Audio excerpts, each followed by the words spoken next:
Pally. Today is Thursday, December 13th, 2018. And InFocus starts right now.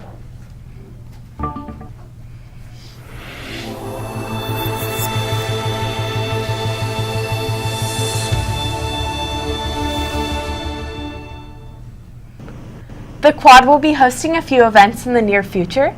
An update on Brexit. And a resource for studying rounds off today. All that and more is coming up on today's show. Welcome to InFocus. I'm Stella Essemacher. And I'm Leon Friedrichowitz. There's a lot going on around campus. Here's some important announcements from today's campus bulletin. Tomorrow is PJ Day, so be sure to show up in jammies, blankets, or onesies to celebrate the end of Dead Week. Students that are feeling pre-final stress should stop by the Quad to enjoy activities including free toy squishies, aromatherapy, and a coloring area.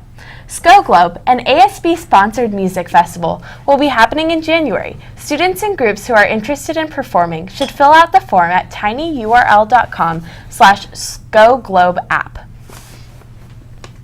The Girls in STEM end of the year celebration will happen tomorrow during lunch in room 852.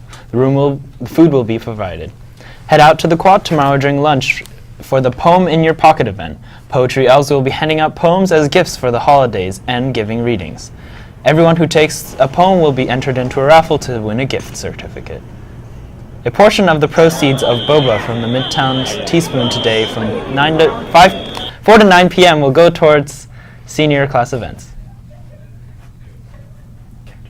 Moving on now from what's going on around campus to what's happening in the world and locally today. Let's take a look at what's topping today's headlines in today's News Minute.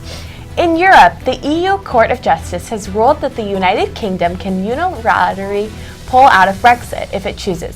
This comes a day before a vote is expected in the British Parliament on the Brexit deal Prime Minister Theresa May negotiated with the EU.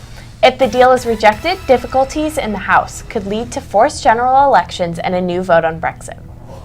A pilot is in serious condition after his jet crashed during military exercises in Hawaii. The plane went down into the ocean near Honolulu Wednesday afternoon, but the pilot ejected before the crash and he was pulled from the water by a sailboat crew. Officials say that the Century Aloha exercises were later suspended. The crash is still under investigation. A 5-year farm bill is headed to President Donald Trump's desk. The House passed legislation on Wednesday, 369 votes to 47. It addressed the opioid epidemic in rural areas and excludes previously Trump-supported plans to add stricter work requirements for food stamp participants. The measure invests $300 million into prevention and response for animal pests and disease, addresses access to broadband internet and farm stress, and mental health services. Lawmakers also included legislation to legalize industrial hemp. The Senate signed off on the Farm Bill a day earlier in 87-13 vote. The American Civil War was a pivotal event in the United States history, but when the fighting was beginning, the Union armies were struggling with problems concerning leadership. And Kyle, our very own resident historian, has been learning more. What do you have for us today, Kyle? Well, Stella, on this day in 1862, the First Battle of Fredericksburg took place in Fredericksburg, Virginia.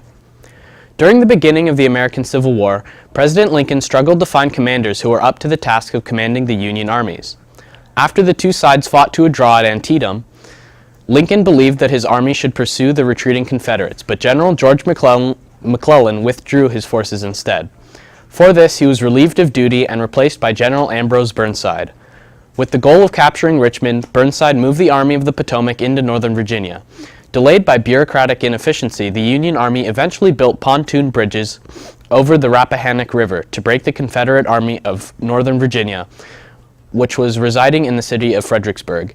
They crossed on December 11th, and on December 13th, 1862, their attack was decidedly repulsed. With Union casualties nearly triple those of the Graycoats, Fredericksburg is considered one of the most one-sided battles of the Civil War. For his blunder, Burnside was relieved of duty and replaced by Joseph Hooker. Well, that's all for me. Back to you, Stella and Leon. The Mitchell Park Teen Center has been hosting an event for students who want a good study environment to prepare for finals. Kyle Sweezy has been researching the story and has more on this.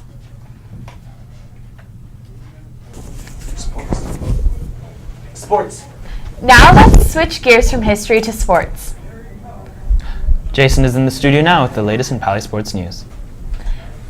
Thanks, guys. Yesterday was a big day with both wins and losses for Pally. As they say, you win some, you lose some. Starting out on the pitch, the boys varsity soccer got a kick out of Junipero Serra with a score of 62.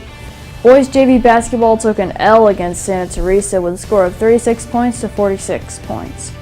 Girls varsity basketball knocked it down and won against Menlo Atherton with 52 to 33. At Pally, girls JV soccer will play St. Ignatius starting at 5 p.m. That's all for me. Back to you. Thanks, Jason. I'm really looking forward to PJ Day tomorrow, Leon. Me too. It's been really chilly outside for the past few days. Our meteorologist Thomas is in the studio now with today's weather report. Thomas, what can we expect out there today? Well, it looks like the chill is here to stay, so make sure to wear your thickest jammies to school tomorrow. What's going on, pal? It's your weatherman, Thomas Colburn. Let's talk about weather around the Bay Area today. So as we look at San Francisco, we have a high of 61, a low 48, roughly around 58 degrees right now, with winds at about 8 miles an hour. As we look at Oakland, we have a high of 63 and a low of 49, roughly around 61 degrees right now. And as we go down south, down into San Jose, we have a high of 62 and a low of 48, roughly around 60 degrees. So that's our Bay Area temperatures for today. As we look at Palo Alto, today was around 62 degrees. We had a high of 64, a low of 47. Winds at about 5 miles an hour. Humidity around 42%, so not super humid today. As we look at PJ Day and Saturday, we have highs of low 60s and lows of low 50s. And as we look at the 5-cast, we're looking at highs at low 60s, lows around 50s to mid 40s. But next week, we're expecting a lot of clouds, so you can get a lot of good studying for finals. All right, that's Thomas Colburn, your weatherman. Back to you in the studio. Thanks, Thomas. Well, we didn't have the video earlier about studying, but now here it is.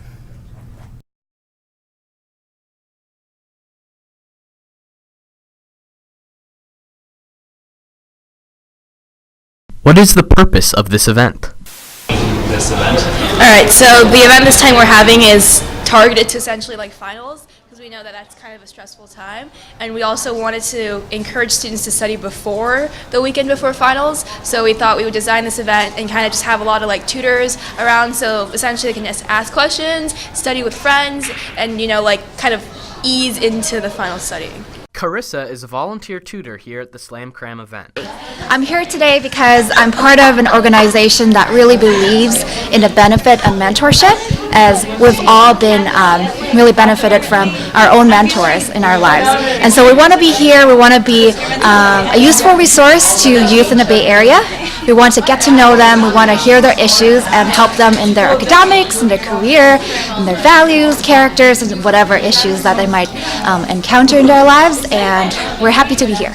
2 gun students at this event used various strategies to study for finals. Okay, so we are here to work on our finals, and for all of our finals that were assigned to us. I'm working on geometry. Just being here with a place that has lots of food and access to help is really helpful. Yeah. There are a lot of tutors here that can help us with what we don't know, and our friends can also support us in understanding the questions, which is really great. Well, that does it for today's episode. Be sure to visit our website to check out old episodes, check the bulletins, or to send us an email. Until next time, have a great day, Pally.